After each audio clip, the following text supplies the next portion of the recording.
Salut à tous, c'est Georges. Aujourd'hui, petite vidéo tranquille où on va parler des premières impressions que j'ai de cette saison 2023 de Formule 1 parce que il est temps de se poser et de voir après 3 courses qu'en est-il vraiment. Alors aujourd'hui, j'ai pris des petites notes et on va discuter simplement. Il n'y aura pas beaucoup de montage, je pense, à part si je ne sais pas parler, ce qui est fort probablement on va faire comme ça. Alors on va commencer par aborder le cas des courses. On a eu 3 courses jusqu'à présent, donc oui, on est très tôt dans la saison, c'est pour ça que j'appelle ça premières impressions et non pas bilan ou conclusion hâtive comme beaucoup l'ont fait. On va seulement rester sur les premières impressions et j'ai une impression assez mitigée sur les premières courses, notamment parce qu'on a vu un peu de tout. J'allais dire à Bahreïn, on s'est pris une énorme claque quand on a vu que Red Bull était vachement dominant par rapport aux autres, mais qu'à la fois Aston était là comme une grande surprise, on en parlera plus tard, mais qu'Aston est capable de grandes choses. Mais la course, pour autant, n'a pas été plus folle que ça, parce que la bataille pour la victoire, il n'y en avait pas. Ensuite, en Arabie Saoudite, j'ai noté, mais après 15 tours, c'est plus rien passé. À la mi-course en Arabie Saoudite, il n'y a plus un seul dépassement, hein, à part à la toute fin quand Magnussen passe Tsunoda. Mais sinon, il ne s'est pas passé grand-chose. Après, on a forcément l'Australie, mais bon, en vrai, la fin un peu biaisée, l'idée globale, même si dans l'ensemble c'était une bonne course, je trouve, parce que on avait, hormis Verstappen évidemment, le top 5, du coup top 6, qui se tenait en moins d'une seconde. Et ça, c'était quand même quelque chose d'assez intéressant à observer, même si dans les faits ils se suivaient tous à une seconde et que personne n'allait se dépasser, il y avait quand même cette idée que, on sait jamais. Après il s'est passé ce qui s'est passé à la fin de la course. Franchement, je retiens pas trop ça comme un élément important parce que c'était fou, mais en aucun cas ça a donné l'image de à quoi ressemble la hiérarchie ou la bataille entre les voitures. Donc dans l'absolu, je trouve que le début de saison il est un peu moins intéressant que l'an dernier. Logique, vous me direz, parce qu'on n'a qu'une seule équipe qui domine, mais ça c'est seulement pour la bataille pour la victoire, parce que dans les faits, avoir Aston, Mercedes et Ferrari qui sont 3 écuries, certes, en dessous de Red Bull, et certes, même si Ferrari et Mercedes sont pas au niveau d'Aston, restent dans des temps, dans des positions où elles peuvent matcher ensemble. Ferrari et Mercedes, ça va bouger en tout cas en ce début de saison. Comme on l'a vu, Ferrari c'était pas mal à Bahreïn, mais c'était moins bon en Australie, alors que Mercedes c'était l'inverse. Ça va bouger, on arrive en Europe, il y aura des améliorations. Donc, on risque d'avoir une bataille entre ces trois-là pour le podium, en tout cas pour la 3e place, parce que Perez, à mon avis, il va trosser la 2e place toute la saison. On va commencer du coup par aborder le cas de Red Bull, on va faire par ordre croissant du classement, partant du 1er jusqu'au 10e au classement constructeur. Et on commence par Red Bull. Honnêtement, la domination est impressionnante. Je ne sais pas si j'étais naïf comme personne en début de saison en me disant que ils n'allaient pas autant dominer que l'an dernier. Nouvelle règle, enfin pas nouvelle réglementation, mais nouvelle saison, nouvelle voiture, Ferrari va revenir, Mercedes va revenir, Aston apparemment Hiverno c'était pas trop mal. Ah, ils ont calmé tout le monde, hein. Et moi, le premier, ils m'ont mis une douche froide Red Bull. Alors, fan de Red Bull, vous devez être refait, c'est sûr, parce que là, vous partez pour 2 ans, une 3e année de titre, probablement pour Red Bull, mais là, ça dépasse toutes les attentes, hein. Quand tu vois que la première course, Verstappen, il finit avec quoi, 20 secondes sur Perez?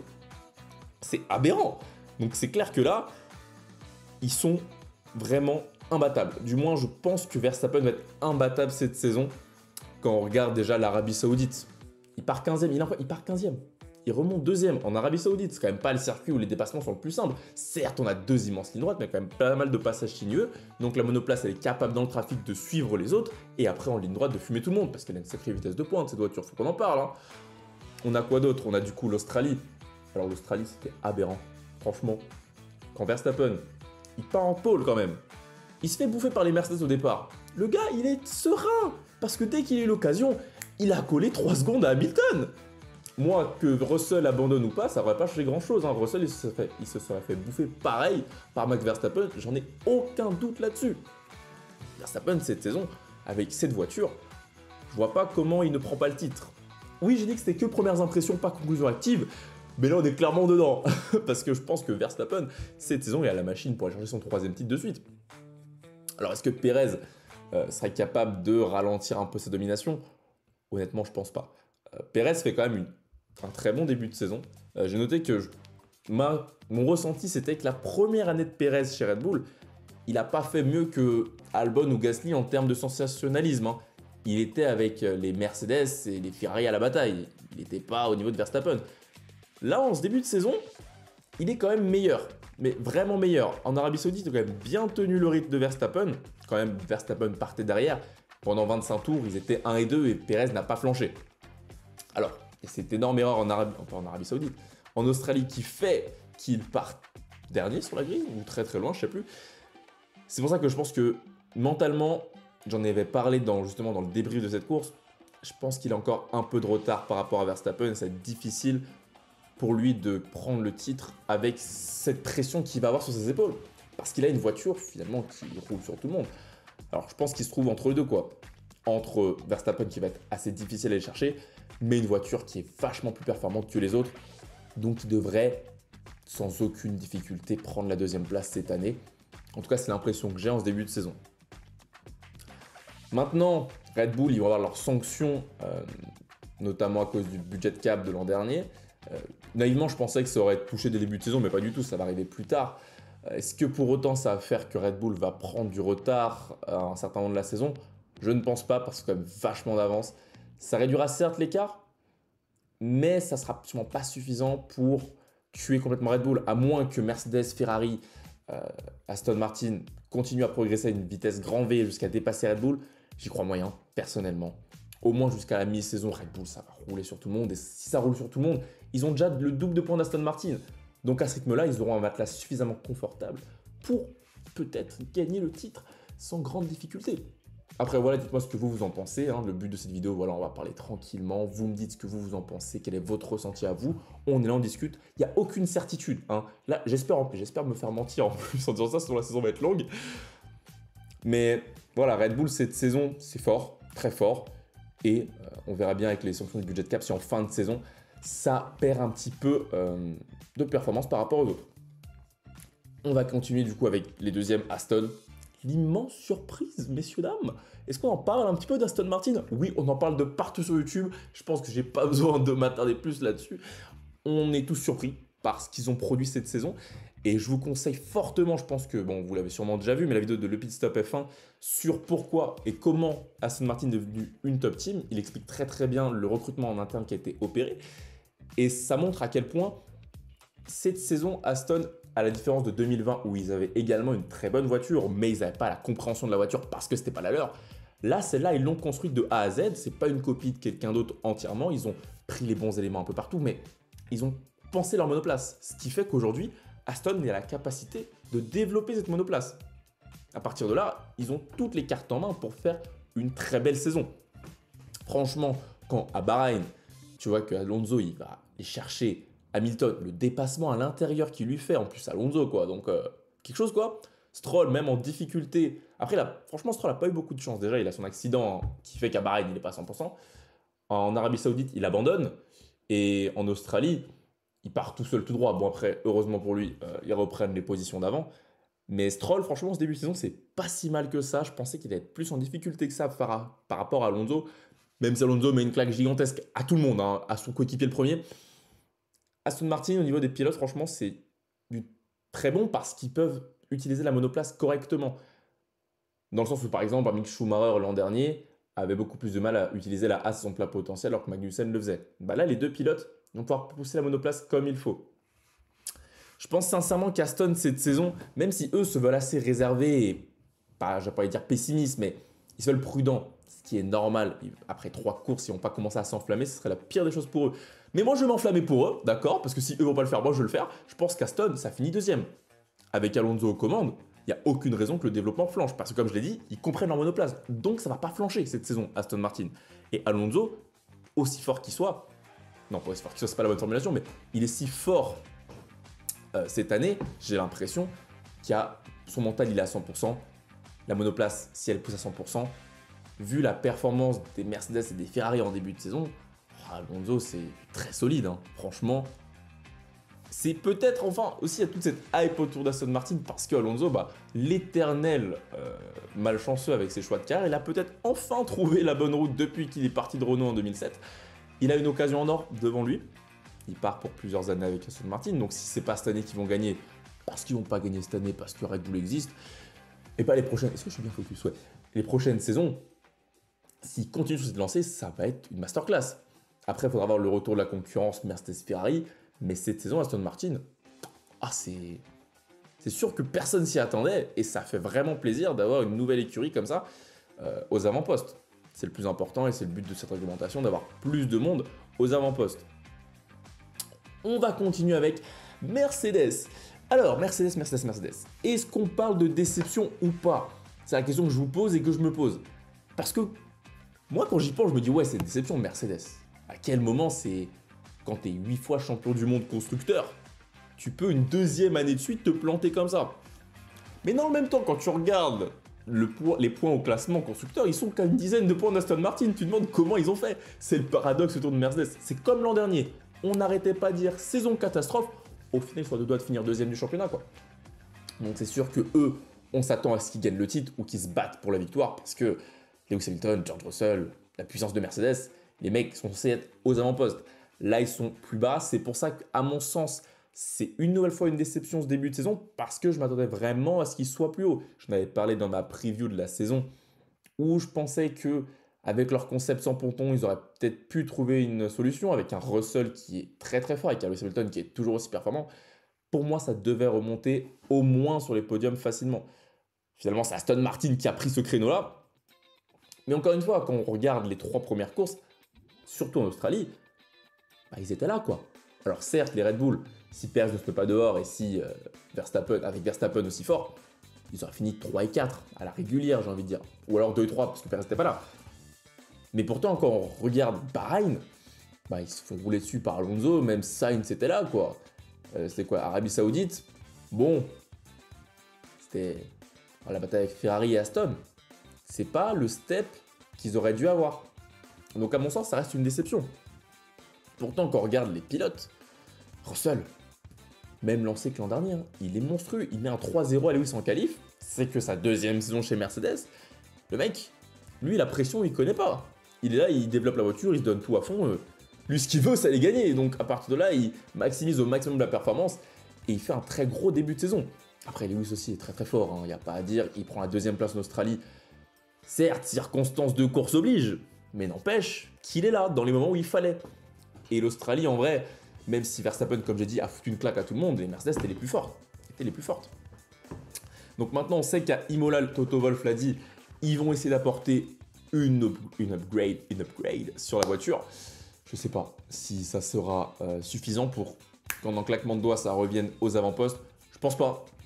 Je pense pas parce que c'est quand même vachement court comme laps de temps. Il faudrait qu'ils comprennent en plus la monoplace. Il faut surtout pas se planter parce que si tu te plantes sur ta monoplace B avec le budget cap, oh, que t'es dans la merde. En plus de passer pour des cons. Mais Mercedes, cette saison, ouais. Encore une saison compliquée. Toto Wolff tape sur la fin de saison pour jouer les victoires. Déjà, il faudrait réussir le nouveau concept qu'on verra donc à Imola normalement. Est-ce que c'est trop tard pour cette saison? Moi, je pense que oui. Après 23 courses. Donc, encore une fois, on n'est que sur des premières impressions. C'est l'impression que ça donne. Ils sont peut-être un peu plus en avance que Ferrari, mais ils sont quand même vachement loin de Red Bull. Donc, à voir. Personnellement, Red Bull. Mercedes, peut-être encore les podiums cette saison. De toute façon, ça va être le but. Mais alors, aller chercher les victoires en fin de saison, ça me semble un peu compromis. Enfin, on n'y est pas encore. Bon, on verra. On continue avec Ferrari, du coup, qui sont 4e au classement constructeur. Et bah rien que de dire ça, c'est une immense déception. C'est la plus grosse déception de ce début de saison, en fait. Comment, quand tu es 2e du constructeur l'an dernier, que tu jouais la gagne, je ne vais pas dire toute la saison parce que c'est faux, mais que sur la première partie de saison l'an dernier, tu jouais la gagne tout le temps, même si au final, ils prennent que 4 victoires sur la saison, ce qui est une stat qui me termine à chaque fois parce que je me demande mais comment ça se fait qu'on a pensé qu'il y avait une bataille toute la saison pour être aussi peu gagné. Comment tu te trouves 4e, quoi? C'est la question que je me pose. Comment tu peux te rater à ce point? Alors, faut être honnête, Ferrari, ça se plante de chaque côté là, que ce soit les pilotes ou la voiture. Elle est moins performante que l'an dernier. Il y a eu un gap qui s'est creusé avec Red Bull et les autres sont revenus. Donc de ce côté-là, l'équipe, c'est un peu raté. D'autre côté, les pilotes, ils s'aident pas eux-mêmes. Hein. Alors, on a eu la casse moteur à Bahreïn de Charles Leclerc, c'est pas de sa faute, c'est le moteur qui pète. Mais derrière, en Australie, il sort tout seul comme un grand. Hein. C'est problématique quand on est déjà en difficulté comme ça, quand on est Ferrari, on est déjà en difficulté, tu t'aides pas. En Arabie Saoudite, bon là, c'était pas vraiment de sa faute, il part loin à cause justement du problème moteur à Bahreïn. Du côté de Carlos Sainz, en Australie, non, il n'y a pas à faire ça. Oui, c'était la relance, c'était le bordel partout, mais t'as pas à faire ça quand t'as cette opportunité d'être devant toi. C'est con. Moi, je pense que la pénalité, elle est méritée. Honnêtement, il va envoyer Valls Alonso, hein. Ça se fait pas. Ça se fait pas. Bah oui, heureusement, ça se fait pas. Pour moi, il est en faute. Pénalité justifiée, il perd des gros points. Donc Ferrari, ça cède pas. Maintenant, comment ça va être la suite de la saison pour eux? On n'est que sur premières impressions, mais oh, ça commence pas fou, hein. On verra bien ce que vont donner les améliorations au fur et à mesure de la saison, parce que là, encore une fois, c'est le même constat pour le top 3, pour les 3 écuries de la Red Bull. De toute façon, il y a un gap à creuser. Ils sont tous dans le même bateau avec Aston un peu au-dessus.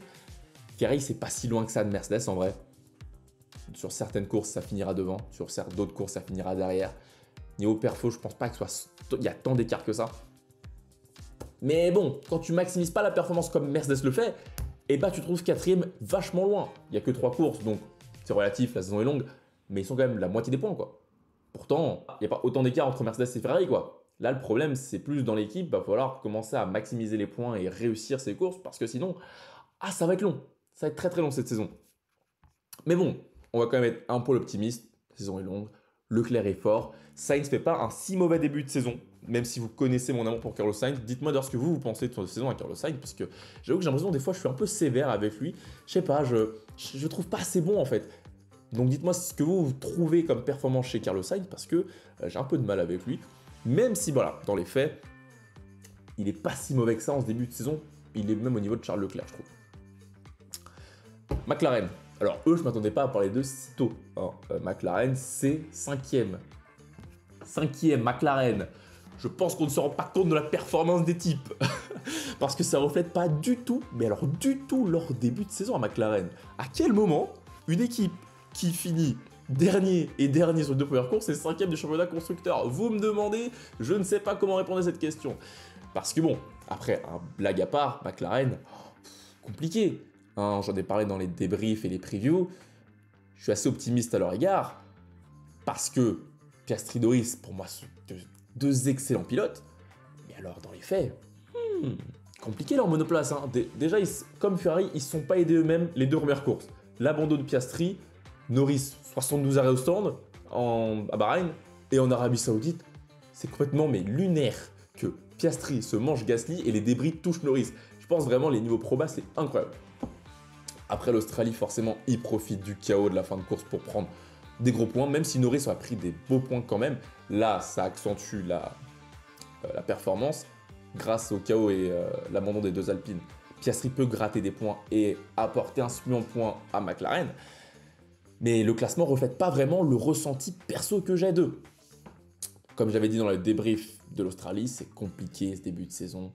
La voiture n'est pas très très forte. Après, les pilotes, voilà, Piastri fait une Q3 quand même en Australie. Donc la monoplace, c'est pas si mauvaise que ça. Mais le rythme en course, ça marche pas. Ça marche pas. Ils essayent d'opérer des changements en interne. Ils ont recruté de nouveaux ingénieurs. Cette saison, je ne pense pas que ça semble compliqué plus que ça quand même si mon impression qu'on a en début de saison, c'est que c'est une catastrophe. Le midfield est très très serré cette saison. Et comme on la voit, ils sont 5e. Je pense que ça ne durera pas très longtemps en début de saison. Peut-être qu'à partir de la mi-saison, ça reswitchera. Mais à tout moment, ils retombent tout en dessous ou à tout moment, ils remontent tout en haut. Les écarts sont minimes. Et il suffit qu'ils trouvent le bon équilibre, le bon réglage sur la monoplace. Et comme en Australie, avec Norris, ils sont dans le top 10. Ça reste de très bons pilotes. McLaren, ça reste de très bons ingénieurs. Hein. Ils ont fait quand même dans le top 5 ces 2-3 dernières saisons. Je crois que j'en ai parlé dans la preview de McLaren. Depuis qu'ils sont revenus depuis 2018, ils sont dans le top 5 avec McLaren Norris. McLaren Norris, je veux dire Sainz Norris. Donc un début de saison vraiment décevant pour eux parce qu'on s'attendait à ce qu'il soit la bataille avec Alpine pour la 4ème place. Au final, les deux vont se battre pour la 8ème place, limite. Compliqué. Justement, Alpine, parce que l'un ne va pas sans l'autre. Hein. McLaren, Alpine, on parle d'eux ensemble depuis 2 ans. Est-ce que pour vous, c'est aussi une déception? Parce que pour moi, ça l'est à moitié. À moitié parce que je pense que d'un côté, vu qu'ils sont français, on aime bien Ocon, on aime bien Gasly. Enfin, pour ma part, j'aime bien les deux. Les voir seulement arracher la 9ème place sur les 3 premières courses, ça me déprime un petit peu. Mais il y a de l'espoir. Au début, quand j'écrivais, je me disais, mais Alpine, c'est une catastrophe, ça va pas du tout. Au final, quand tu te rappelles que l'Australie, avant le bordel de la relance, Gasly, c'était 5e, tu te dis, ah ouais, pas si mal. pas si mal. Donc quand la performance est là, ça peut le faire. Justement, en parlant de Gasly, parce que lui aussi, comme Alpine, j'ai un sentiment mitigé en fait. Début de saison à Bahreïn, la qualif, je sais pas ce qui s'est passé. Hein. Ça a été compliqué pour lui, visiblement. Au final, il remonte quand même à la 9e position, donc ça montre qu'il a la performance. En Arabie Saoudite, je n'ai pas noté, mais je crois qu'il ne fait pas top 10. Si, ils font top 10 avec Ocon. Les deux sont dans un no man's land. Et c'est un petit peu la place que je pense qu'ils vont occuper cette saison. Et en Australie, donc c'était la 5e place. Tu te demandes un peu, qu'est-ce que ça vaut Alpine? Est-ce que ça vaut la 5e place? Ou est-ce que ça vaut la 8e place? Est-ce que ça vaut la 13e place? Tu sais pas trop. Ocon, lui, bon, on ne reviendra pas sur Bahreïn avec les 72 pénalités. L'Australie, il était dans les points avant l'accident. Ils sont un petit peu plus forts, ils sont dans haut du midfield, quoi. Ils sont un peu plus forts que les autres, mais juste un tout petit peu. Et quand tu t'attends un peu à l'image de McLaren à les voir se battre à la 4e place, ou du moins les voir se rapprocher avec Mercedes qui n'était pas si forte que ça l'an dernier, les voir se prendre une immense claque aussi, un immense gap en fait entre le haut du midfield et les top teams, bah, tu te dis mince en fait. Tu pensais que ça allait remonter, mais pas du tout. Donc c'est assez décevant pour ça. C'est pour ça que je trouve que c'est assez décevant Alpine, parce que j'en attendais beaucoup plus. Après, peut-être et probablement que je suis biaisé parce que j'aime bien cette écurie, mais dans les faits, je pense que même au vu de leur communication, même si on écoute le podcast Beyond the Grid avec, comment il s'appelle leur team principal, Laurent Rossi, qui disait qu'ils sont exactement là où ils veulent être, je ne suis pas persuadé qu'ils sont exactement là où ils veulent être. Quand tu es Alpine et que tu t'attends en 5 ans à aller chercher le titre mondial, on est en quoi 2023, c'est t'entames ta 3e saison et tu vois le gap qu'il y a, en 2 ans, tu vas pas le rattraper. Hein. Alors peut-être qu'en 2 ans, tu te rendras compte qu'il y a certains concepts qui marchent mieux, donc tu vas les copier. Mais la fenêtre de tir sera plus réduite, quoi. Et puis tout le monde va faire pareil, ça va faire entonnoir, en fait, ça va serrer. Et en anglais, les petites différences ou les concepts similaires donneront certes une performance similaire, mais tu n'auras pas eu ce développement supplémentaire ou le concept mieux développé que les autres qui fera que tu te retrouveras devant eux. Donc Alpine, je suis assez déçu, quoi. 5e place prometteuse en Australie. Certes, il finit pas la course, mais dans les faits, vous comprenez ce que je veux dire. Maintenant, à voir sur la longue. On continue avec, c'est quoi? C'est la 7e équipe. As. Hülkenberg F1 Team. Je suis agréablement surpris de la performance de As en ce début de saison.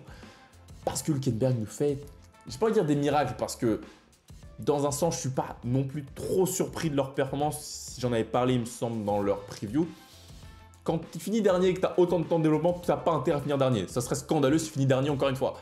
Là, ils sont 7e et ils sont vraiment pas loin de Alpine ou de McLaren ou d'Alfa Romeo en termes de performance pendant la course, même un petit peu au-dessus de certains. Et Hülkenberg, parce qu'on parlera de Magnussen après, mais Hülkenberg, c'est 2 Q3 sur 3 avec une As. Et surtout, à chaque fois, je sais pas vous, mais quand tu arrives en fin de Q1 et de Q2 et que tu vois Hülkenberg 3e, tu te dis, mais qu'est-ce qu'il fout là? Après, forcément, il redescend, mais quand même, c'est une belle performance qu'il nous propose à chaque fois, Hülkenberg. Donc, à cette saison, ce début de saison, c'est vraiment bien. Ça a même le rythme de course, parce que Hülkenberg finit. Encore Hülkenberg, j'ai beaucoup trop de fois Hülkenberg, il faudra un compteur Hülkenberg. Il va prendre des points en. Je sais pas s'il les prend en Australie, je sais plus. Ou en Arabie Saoudite et en Australie, il les prend. C'est vraiment bon pour As, début de saison. Après, j'espère qu'ils n'ont pas flanché comme chaque année depuis qu'ils sont là, c'est-à-dire début de saison correct et puis de moins en moins de points jusqu'à finir dernier et on se concentre sur l'année prochaine. C'est le plan, c'est le projet As. Parce que maintenant, si l'an dernier, les années précédentes, Mick Schumacher n'était pas vraiment là, là c'est plus Kevin Magnussen qui a un poil plus de mal en ce début de saison. Alors certes, en Australie, il y a sa casse mécanique qui fait qu'il finit pas la course. En Arabie Saoudite, il marque des points. Donc c'est un peu dur de dire qu'il a un peu moins de performance. C'est que la qualif, finalement, on le voit un peu moins. Parce que dans les faits, il n'est pas si loin que ça non plus. Ça reste une As et le midfield. Quand même, rentrer dans le top 10, faut quand même... Parce que si on se dit que les 2 premières places, c'est Red Bull, ensuite tu as Aston, ensuite tu as Ferrari, ensuite tu as Mercedes ou Mercedes-Ferrari, tu as déjà 8 places qui sont quasiment prises à chaque fois. Il ne reste que 2. Donc tu as les Alpines, les AlphaTauri, les Alfa Romeo, les Williams, et eux-mêmes, et McLaren. Ça en fait du monde, donc elle a chopé déjà 1 point en ce début de saison, ça montre que la voiture est bien performante, elle est bien là, que ce soit Magnussen ou Hülkenberg. C'est pour ça que je suis agréablement surpris de leur part. Maintenant, ils sont en haut du midfield. Personnellement, je crains qu'ils vont finir par aller dans le bas du midfield, parce que niveau développement et force de développement, ça a montré ces années passées que c'est moins fort que des Alpine ou des McLaren à remonter au fur et à mesure de la saison. Eux, c'est plutôt le sens inverse. Donc autant qu'ils profitent un maximum de ces petits points-là, parce que pas sûr que ça va durer toute la saison. Allez, les 3 dernières écuries de la grille Alfa Romeo. Bof. Je sais pas trop quoi en penser. Valtteri Bottas, quand même, ça reste un très bon pilote normalement. Là, il nous a fait une première course. Pour moi, c'était à l'image de l'an dernier. Il rentre top 10, top 8, bam, Valtteri Bottas, il va nous faire une très belle saison. Au final, pas tant que ça, parce que les 2 courses suivantes, certes, il y a de la malchance en Arabie Saoudite, mais en Australie, il est loin derrière quand même. Hein. Et puis, t'as Joe qui remonte, qui vient choper le rythme de Bottas. Les deux sont dans un rythme similaire, donc c'est une première bonne nouvelle pour Guan Yu Zhou, parce que ça montre qu'il progresse. Personnellement, je pensais pas que quand il allait arriver en Formule 1, il allait step up. Pour l'avoir suivi en Formule 2, c'était un bon pilote, mais il n'est pas non plus transcendant, quoi. Il n'a pas gagné le titre... Non, je ne vais pas dire de bêtises, mais il n'a pas gagné le titre en sa 2e saison. C'était pas transcendant, quoi. Mais au final, il s'y fait. Il vient prendre le rythme de Bottas, il vient battre Bottas. Donc c'est une bonne chose. Maintenant, qu'est-ce qu'on en attend d'eux cette saison? Parce que je me disais, ouais, ça fait 12, 13, 14, 15. Est-ce que c'est bien ou pas bien pour eux, en fait? C'est une bonne question. Ça joue quoi, Alfa Romeo, en fait? C'est quoi le but? Forcément, c'est dans le top 10. Mais est-ce que se satisfaire du 12e place, c'est suffisant ou pas? Moi, j'ai pas la réponse. Et honnêtement, je pense que eux, personne ne se satisfait de ne pas être dans les points. Mais au vu de leur progression depuis 2017, 2018, 2019, 2020, arriver maintenant à un stade où ils peuvent jouer des points, c'est déjà une belle réussite. Hein. Et puis leur line-up est du coup moins mauvaise que les années précédentes. Pas l'an dernier du coup, mais l'année d'avant. Donc, l'impression de début de saison, j'en attendais plus. Au moins que ça soit plus serré, quoi. Quand tu vois que des fois, ils se retrouvent très très loin. Un petit peu déçu. Après, voilà. Personnellement, Alfa Romeo, j'en attends pas non plus des milliers et des cents. J'en attendais certes un peu plus, mais pas non plus des milliers et des cents. AlphaTauri. Alors ça, c'est une belle écurie. Hein. AlphaTauri, déjà, moi, ce qui me fait extrêmement rire, c'est les déclarations de Franz Tost. J'en ai parlé dans la vidéo, je sais plus quand est-ce qu'il avait dit ça, mais ces déclarations, ça montre l'ambiance qui règne en interne. Hein. C'est quelque chose. Parce que quand ton team principal en conférence de presse ose lâcher ça, tu peux le dire à tes équipes en interne. Mais alors devant la conférence, devant la presse et les médias, ça en dit long qu'à mon avis, il devait en avoir là, tu vois. Il y a un moment donné, si tu ne peux pas progresser en faisant confiance à tes équipes, ça va être compliqué. Maintenant, Tsunoda, dans les faits, je pense qu'à l'AlphaTauri vaut mieux que ça. Parce que Tsunoda, c'est 11-10. C'est quand même 11-10, c'est vraiment très très proche du top 10. Certes, il y a des circonstances de course qui font qu'il se rapproche. Mais c'est la Formule 1 et il faut prendre les points quand tu peux les prendre. Donc difficile à juger en fait. Est-ce que la voiture est si bonne que ça? Est-ce qu'elle est si mauvaise que ça? Parce que bon, quand tu vois que Nick De Vries il est dernier 100 points, bon désolé Ange, tu vois la vidéo, mais à un moment donné, l'adaptation elle est compliquée pour lui. Certes, c'est que sa première saison Formule 1, il a besoin de temps, mais il se prend comme une sacrée claque par Tsunoda. Tsunoda, il n'est pas si fort que ça, à mon sens. Même si, voilà, on va remettre les choses dans le contexte, en ce début de saison, il fait un bon début de saison. Mais par rapport à la saison de l'an dernier, je ne pense pas qu'il soit si fort que ça. Et De Vries, il a intérêt à remonter rapidement parce que sinon, AlphaTauri, ça va être très compliqué cette saison pour eux. Parce que quand Tsunoda fait 11-11-10, ça montre que la voiture est peut-être pas si mauvaise que ça et qu'il y a moyen de se battre pour les points avec les autres et de remonter. Tost l'a dit, le but, c'est la 6e place. Je suis très sceptique à l'idée qu'eux finissent 6e. Mais peut-être qu'il a raison. Si les pilotes se donnent à 100%, ils se donnent à 100% forcément. C'est des pilotes de Formule 1, ils sont pas là pour rouler à l'économie. Et par rapport aux autres, ils se font battre, quoi. Donc c'est un peu dommage. Et on va terminer avec Williams. Williams, bilan très mitigé aussi, parce que quand tu sais d'où ils viennent et que tu vois qu'Albon est capable de rentrer en Q3 et dans le top 10, tu te dis, il y a quelque chose. Il y a quelque chose. Mais à mon avis, c'est leur stratégie, comme depuis l'an dernier, c'est de se focaliser que sur certains grands prix pour aller chercher des points. L'Australie, ça aurait dû être une consécration. L'Australie, ça aurait dû être le moment où ils auraient dû choper maximum de points. Ça n'a pas été le cas parce qu'il s'est foutu dehors. C'est bête, c'est dommage. C'était une erreur bête, en plus, ça arrivait vite. C'est Williams. Est-ce qu'on peut leur pardonner du coup? Parce que si c'est comme Leclerc où on ne pardonne vraiment pas de cette erreur quand ils sont en difficulté et qu'ils jouent des grosses places au championnat, est-ce que c'est encore pire pour une écurie qui joue les dernières places et qui, en terminant dans le top 10 aussi haut, aurait pu prendre une belle avance sur ses concurrents? À vous de juger. Personnellement, je pense qu'on peut l'excuser Albon parce que, voilà, ça reste Williams. C'est bête. Mais le gars a la performance, il y aura d'autres occasions. Albon, depuis l'an dernier, je trouve qu'il est extrêmement fort. J'avoue que chez Red Bull, j'étais pas fan du pilote. Mais chez Williams, il montre de très belles choses.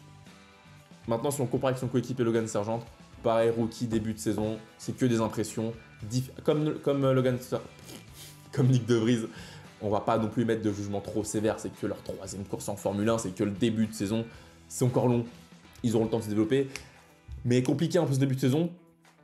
Un peu comme De Vries, le seul qui n'a pas marqué de points encore. Après, tout le monde ne peut pas marquer de points en 3 courses. Ça semble un peu compliqué. Mais dans les faits, en plus, c'est un peu difficile à juger parce qu'on ne les voit pas à la caméra en fait. Tout là, la dernière, Williams, AlphaTauri, Alfa Romeo, même As, donne un ressenti vraiment assez lointain parce qu'on ne les voit pas plus que ça à la caméra. Et c'est dommage parce que, dites-moi si vous avez la F1 TV Pro et que vous regardez les caméras on-board, s'il y a plus de batailles derrière. J'ai l'impression qu'il y a plus de batailles derrière, mais qu'on ne nous les montre pas forcément. Mais bon, pour revenir sur Logan Sargent, les débuts sont pas extrêmement simples. C'est une Williams, ça reste la voiture sûrement la moins performante. Même si Albon nous prouve le contraire, mais au global, ça doit être la moins équilibrée de toutes. Donc pour débuter, il faut que ça aille petit à petit. Il n'est pas si mauvais que ça, parce qu'il y a des courses, il finit devant d'autres voitures, hein, devant les McLaren, je crois, en Arabie Saoudite. Après, contexte qui veut que, voilà. Et elles étaient loin derrière, mais il finit quand même derrière elle, devant elle, il les garde derrière lui, donc c'est pas si mal. Donc à voir sur la continuité de la saison jusqu'à la mi-saison. S'il y a une petite progression, je pense que ça va progresser forcément, c'est sa première saison. Il peut que progresser. Quand on est débutant, on fait que progresser. Bien, c'est déjà 32 minutes que je filme. Si vous êtes encore là, bah merci. Hein. J'espère que vous l'avez mis en x2 parce que ça doit être long de m'écouter parler. Mais grosso modo, voici mes premières impressions sur le début de saison. Dans les faits, rien de bien surprenant si vous avez suivi les débriefs. Je pense que devant Red Bull, très fort, Aston Martin, ça va continuer. Je pense sincèrement que ça va continuer sur cette lancée et qu'ils vont être la deuxième force du plateau toute la saison. Mercedes, Ferrari, les deux vont se batailler. Une petite préférence pour Mercedes parce que Ferrari a le don de chier dans la colle quand il ne faut pas. Mercedes un peu moins. Et puis le midfield, cette année, c'est extrêmement serré. Je trouve que le midfield, ça n'a jamais été autant serré. Du moins depuis la Formule 1 moderne de 2016, même 2014. Personnellement, depuis que je vois ça tous les week-ends, c'est-à-dire 2016-2017, j'ai jamais vu autant de voitures capables de rentrer dans le top 10. Et ça, c'est une très bonne chose pour le sport. Donc voilà, j'espère que cette vidéo assez détente, discussion, un peu en mode podcast, vous aura plu. Voilà, j'ai essayé de faire un truc un peu plus chill pour reprendre tranquillement après ces 2 semaines de pause. Et c'est un nouveau format, un peu discuté comme ça, pour changer du dynamique cut que vous retrouverez bien évidemment pour débriefer le Grand Prix. Mais si ça vous a plu, suivi jusqu'au bout, n'hésitez pas à me le faire savoir en commentaire. Si vous avez des remarques, des premières impressions, n'hésitez pas à les mettre en commentaire. Je lis tout et c'est le but de cette chaîne, simplement, c'est qu'on discute, qu'on apprécie la Formule 1 tous ensemble parce que personne a des certitudes, même les mecs dans les motorhomes n'ont pas de certitude sur ce qui va se passer le week-end prochain. Alors ne croyez pas qu'un mec derrière sa caméra à 6000 km du prochain Grand Prix peut comprendre ce qui va se passer. Hein, on est là, on discute, on kiffe, c'est le sport, on partage de la passion. Et puis voilà. Donc sur ces belles paroles, pleines d'espoir et de beauté, on se retrouve sûrement jeudi pour la preview du Grand Prix de Bakou, pour la reprise de la Formule 1. J'espère que ça vous aura plu. Moi, je vous dis à la prochaine. C'était Georges F1.